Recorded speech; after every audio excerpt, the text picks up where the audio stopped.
आवाज आपकी, खबर हमारी। आप देख रहे हैं न्यूज 24 उल्लासनगर। नया जोश, नया विचार। दमदार उम्मीदवार राजू गोपलानी इस बार पैनल नंबर 19 से चुनावी मैदान में। अंबरनाथ फ्लाईओवर पर शिवसेना शिंदे गुट के उम्मीदवार की कार से एक भीषण सड़क हादसा हुआ है। इस घटना में 4 लोगों की मौत हो गई है, जबकि 4 लोग गंभीर रूप से घायल हैं। जानकारी के अनुसार शिवसेना शिंदे गुट की उम्मीदवार किरण चौबे भी कार में मौजूद थी और वे भी घायल हुई है। कार चालक का वाहन पर नियंत्रण अचानक खो गया, जिसके चलते कार ने सामने से आ रहे 3 से 4 बाइक सवारों को जोरदार टक्कर मार दी।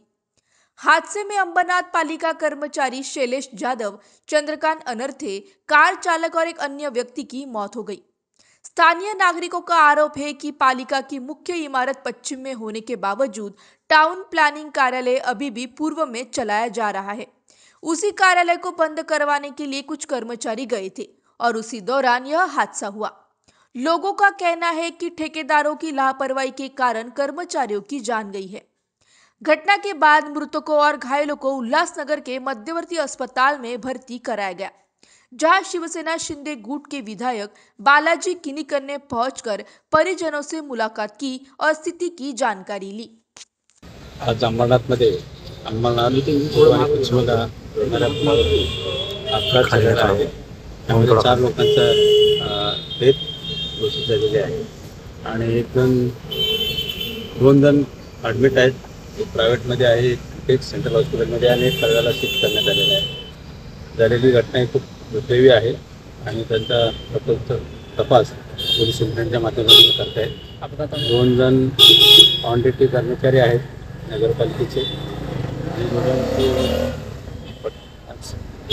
माहिती घेत आहेत। हो, आमचा एक चुलत भाऊ आहे गावातला आणि दोन्ही कर्मचारी आहेत। एक अनारचे आमचा कर्मचारी आणि शैलेश जाधव, हे दोन्ही कर्मचारी अंबरनाथ नगरपालिकेचे आणि एक बहुतेक ड्रायव्हर आहे आणि अजून एक कोणतरी त्यांचा कोणतरी ठेकेदाराचा एक हे आहे कर्मचारी। एकूण 4 जागीच ठार झालेले आहेत आणि एक जखमी आहे, त्याला पुढे कळव्याला हलवलेला आहे। पण ते एकंदरीत 4 जण जागेवर ठार झालेले, म्हणजे 3 जण जागेवर आणि एक हॉस्पिटलमध्ये नेत असताना। पण हा अपघात म्हणजे दुर्दैव म्हणायचं का ऑन ड्युटी करत असताना। आता याला कुठेतरी राजकीय वळण म्हणत असाल, बोललं तरी चालेल, पण अंबरनाथ नगरपालिकेचा भ्रष्टाचारामुळे मेले गेले का? जर टाउन प्लॅनिंग जर व्यवस्थित नगरपालिका त्या बांधली असती तर टाउन प्लॅनिंग ऑफिस तिकडे हलवता आलं नसतं आणि ते हलवलं जरी ते जागा असती तर ते टाउन प्लॅनिंग ऑफिसर आज जर इथे अंबरनाथ नगरपालिकेच्या कार्यालयात असतं, मुख्य कार्यालयात, तर या 2 जणांचा जीव गेला नसता, कारण की ते ऑफिस बंद करायला चालले होते इलेक्शनची ड्युटी संपवून आणि याच्यातच जीव गेलेला आहे यांचा। आज या जबाबदार कोण?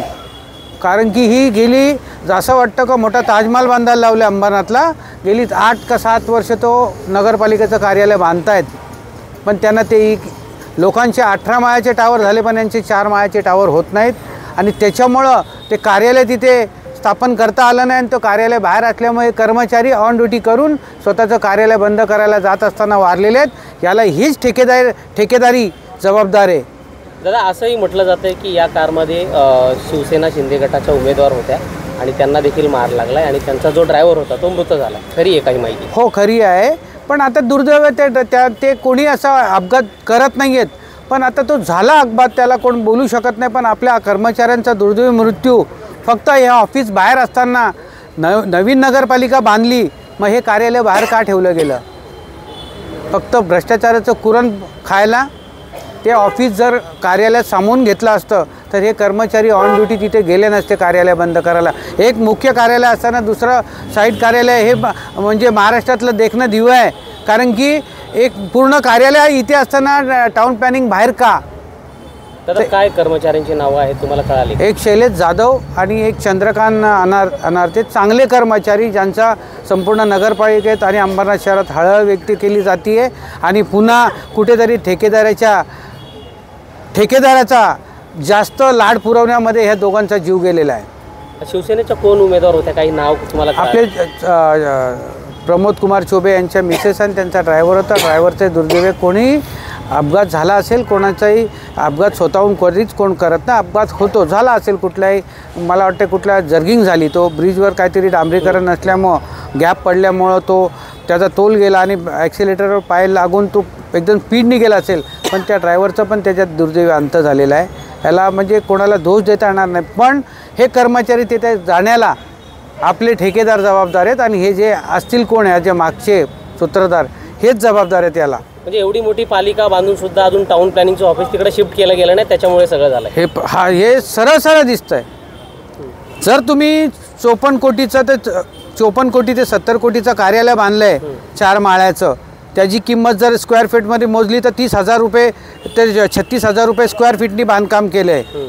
एवढी महागडी नगरपालिका बांधलेली आहे, मग ती कुठे, कशी, कोणाच्या कशात पैसे गेले आणि त्याचा आज आपल्याला भोग भोगायला लागले. आज ते कुटुंब रस्त्यावर आले ना, त्याला जबाबदार कोण?